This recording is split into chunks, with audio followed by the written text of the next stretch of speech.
Pantai adalah daerah pertemuan antara daratan dan lautan. Perubahan garis pantai dapat disebabkan oleh faktor alam dan juga faktor manusia.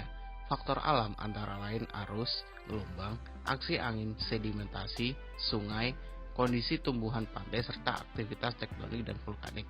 Sedangkan karena faktor manusia dapat disebabkan oleh kegiatan pembangunan pelabuhan, pertambangan, pengerukan, perusakan vegetasi pantai, pertambangan, perlindungan pantai, reklamasi pantai, dan kegiatan wisata pantai. Dalam melindungi pantai dari abrasi akibat adanya gelombang, dibutuhkan breakwater atau pemecah gelombang. Pemecah gelombang dapat dibedakan menjadi dua macam, yaitu gelombang sambung, pecah gelombang sambung, dan lepas pantai. Tipe pertama banyak digunakan perlindungan perairan pelabuhan, sedangkan tipe kedua untuk perlindungan pantai terhadap erosi. Kondisi perancangan kedua tipe adalah sama. Hanya saja pada tipe pertama perlu ditinjau karakteristik gelombang di beberapa lokasi di sepanjang pemecah gelombang, seperti halnya perencanaan groin dan jetty. Pemecahan gelombang sambung pantai cenderung lebih berkaitan dengan pelabuhan dan bukan dengan perlindungan pantai terhadap erosi. Selanjutnya, dalam tindakan jauh lebih difokuskan pada pemecah gelombang lepas pantai. Bangunan ini berfungsi untuk melindungi pantai yang terletak di belakangnya dari serangan gelombang yang dapat mengakibatkan erosi pada pantai. Perlindungan oleh pemecahan gelombang lepas pantai terjadi karena berkurangnya energi gelombang yang sampai di perairan di belakang bangunan.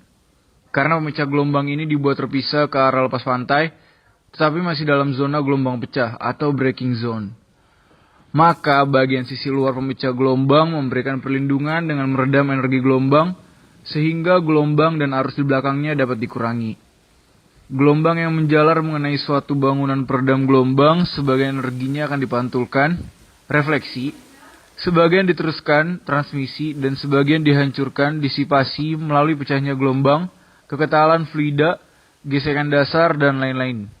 Pembagian besarnya energi gelombang yang dipantulkan, dihancurkan, dan diteruskan tergantung karakteristik gelombang datang, periode tinggi kedalaman air, tipe bangunan peredam gelombang, permukaan halus dan kasar, lulus air dan tidak lulus air, dan geometrik bangunan peredam, kemiringan, elevasi, dan puncak bangunan.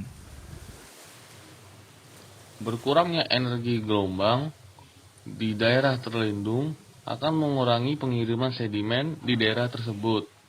Maka, pengiriman sedimen sepanjang pantai yang berasal dari daerah di sekitarnya akan diendapkan di belakang bangunan.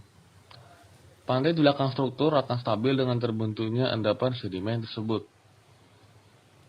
Dari studi yang dilakukan, jenis breakwater yang cocok digunakan untuk Pulau Jawa ialah tetrapod sebagai material untuk armor layer. Pemilihan ini dikarenakan juga pada pertimbangan sulitnya mencari material batu alam yang berukuran besar saat ini di wilayah Pulau Jawa. Walaupun diperkirakan harga material Blackwater bila menggunakan tetrapod ini lebih mahal, tapi mendapatkan material tersebut lebih mudah, sehingga dapat mempercepat jadwal pekerjaan, dikarenakan materialnya lebih mudah didapat. Pada daerah Laut Jawa, faktor angin muson sangatlah mempengaruhi kondisi perairan. Gelombang tinggi dihasilkan pada saat angin musim barat berhembus.